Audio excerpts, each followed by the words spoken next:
The following dramatization presents a reflective scenario.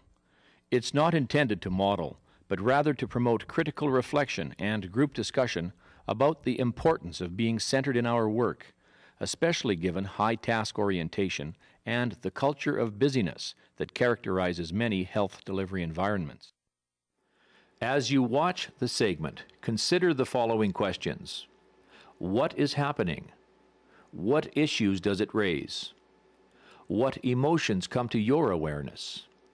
What implications does it have for how we practice?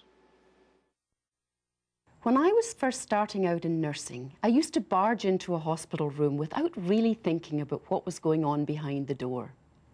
But thankfully, there was one family, one person, that actually made a difference for me. It happened one night when I was on a busy evening shift. I was behind in my rounds, so naturally I was in a hurry. Later that evening, when things had slowed down, a patient's daughter asked me if we could talk. I had a few minutes, so I said yes. That's when she told me she'd been taught that a person nearing the end of life needs to be in a space that is kept sacred. Held sacred so that the ancestors will feel comfortable to come and help with the journey the loved one will make to the other side. Without quiet and stillness, her mother might not feel the presence of the ancestors and might wonder if she's been deserted. She asked me if I could carry out my duties more quietly and gently. Actually, I remember exactly what she said. Make a smaller ripple in the energy of the room. Now, no matter how busy I am, I always stop, look, and listen. I stop or just slow down a little before I enter a patient's room. As I enter the room, I take a moment to look at what is going on. I take the time to connect with the family and the patient's experience coming from a place of compassion. I do the best I can in the moment. Then I listen. I listen to what is going on in the moment. I listen to my own emotional state. Am I rushed? Stressed? Am I tired? And finally, I check my mind. What am I telling myself? What am I thinking?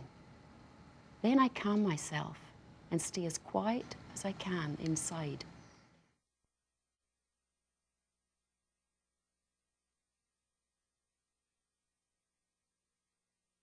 As the scenario illustrates, it really doesn't take much more time to briefly stop and reflect on where we are at in the moment when engaging patients and families experiencing life-threatening and life-limiting illness.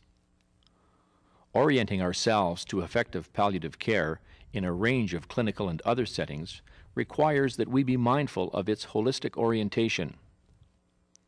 We are constantly challenged to balance the physical, psychological, social, spiritual, and practical needs of our patients and their associated expectations, needs, hopes, and fears. Being constantly mindful and considerate of a range of expectations, traditions, and a patient and family's specific experience with an illness can have a significant influence on preventing new issues from occurring. It can also contribute to a care setting that promotes personal and spiritual growth as well as important life closure tasks.